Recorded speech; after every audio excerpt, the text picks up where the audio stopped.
Everything we've done so far has been, in a sense, under the presumption that you're going to have great quality scans such as what you download from your bank's website.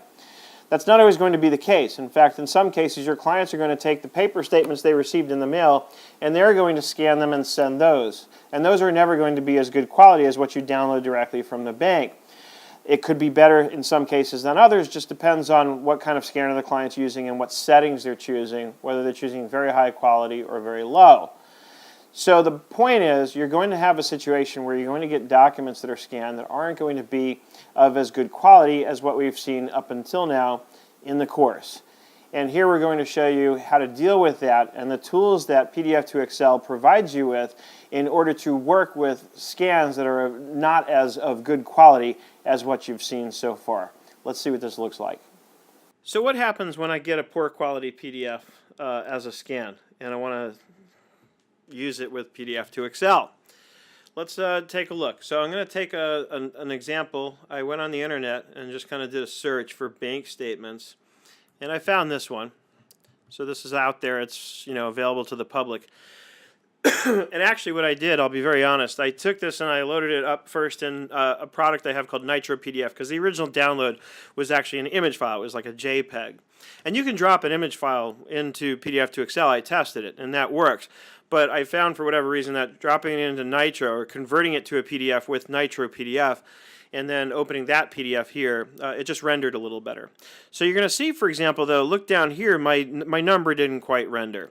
Some of these things there's just nothing you can do about. But let's try what I mentioned earlier in the course, and let's go to the table structure, or I'm sorry, no, let's go to the output, and let's try currency. And let's see if it's able, that might be able to fix it. Possibly, no guarantees.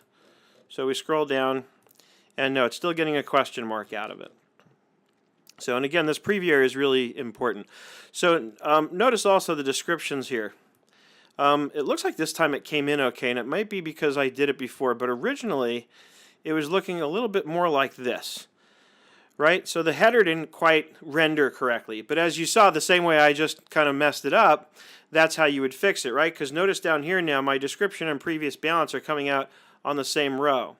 So I'd want to fix that. So again, you just move your mouse over the border until you get that little double-sided arrow and click and drag up so that you get your kind of header set up the way you need it to, right?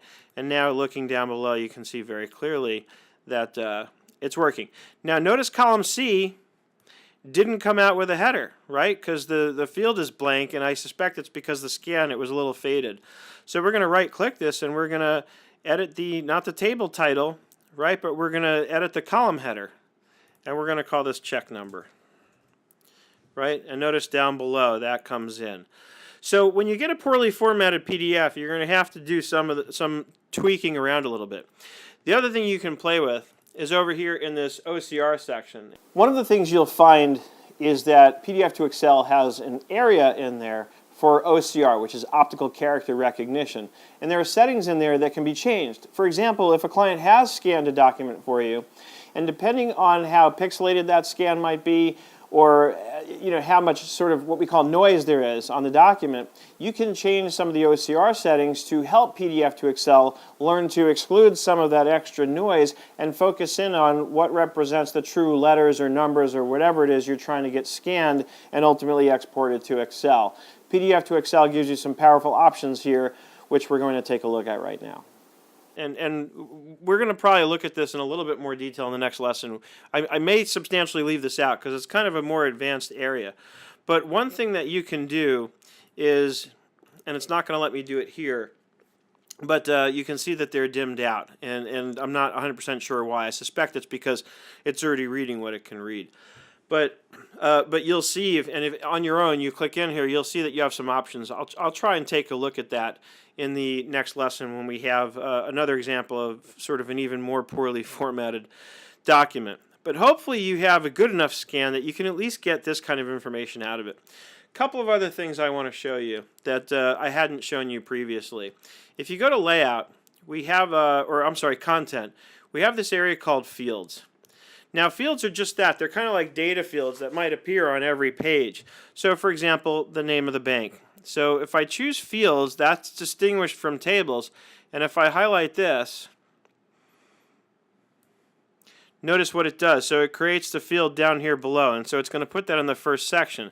If I right-click this, in conversion, show field once, every page, every line, or with the table, right? So if I choose with the table, it's going to bring it down here, and it's going to kind of show every line with this table.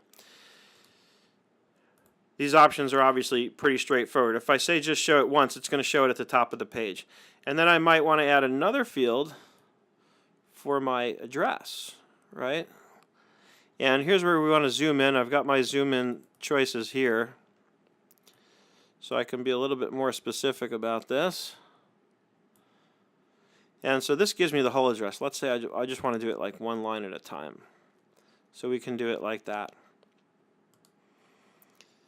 And again, you can right-click this, and you can, you have all the same options, of course. So that's how fields work, and fields come in really handy.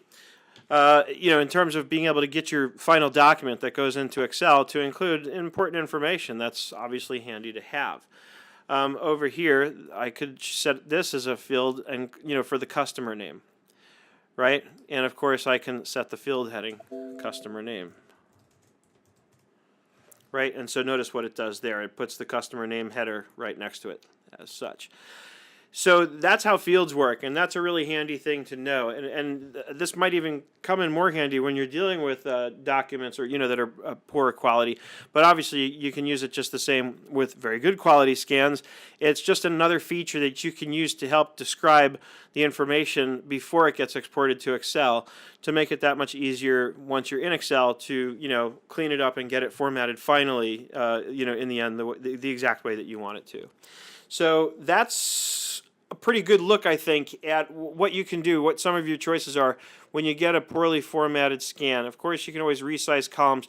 The formatting of the output definitely goes a long way from what I've actually seen in terms of ensuring to the best of your ability that this is going to come out right. So we did format this for currency. Let's convert this real quick and see if by some crazy chance that 72 gets fixed. I don't think it will, because it's clearly showing a question mark there. But let's have a look.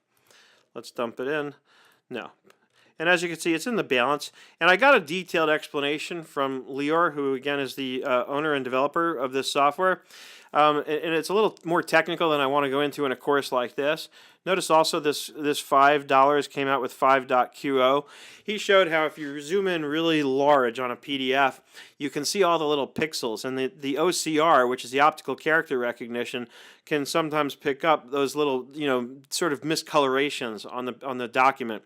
And as a result of that, misread something. So let's format this output for numeric output and convert it again and see if it fixes that Q and makes it into an O. It doesn't. So, again, little things like this, if it's not a good quality document, then you're going to have to sort of fix that, clean some of that up. There's going to be a little more cleanup to do, in other words. Notice how my fields came in. And I got my bank name, my address didn't come in that great, my customer name. So I can go back and play with that stuff, obviously, to make it work a little better. But that, my friends, is my story, and I'm sticking to it. So that's the kind of the beginning look at what to do with poor quality scans. In the next lesson, which is complex documents with detailed layouts, we're going to take a deeper look at what to do when the document is of a poor quality. But we're also going to look at, like it says, complex documents with detailed layouts. Once again, I urge you to get caught up with me if you're not already. I hope you're having an absolutely fantastic day, and I look forward to seeing you in the next lesson. As you've seen, PDF2XL gives you some powerful options in terms of looking at poorly or poor quality scans and still giving you the best possible chance of being able to export those as cleanly as possible into Excel. Probably better than any other so-called competing product out there, based on what I've seen at least. Now we're going to take a look at what happens when you have a complicated statement layout, because not everything is going to be bank statements that you're going to want to use this for.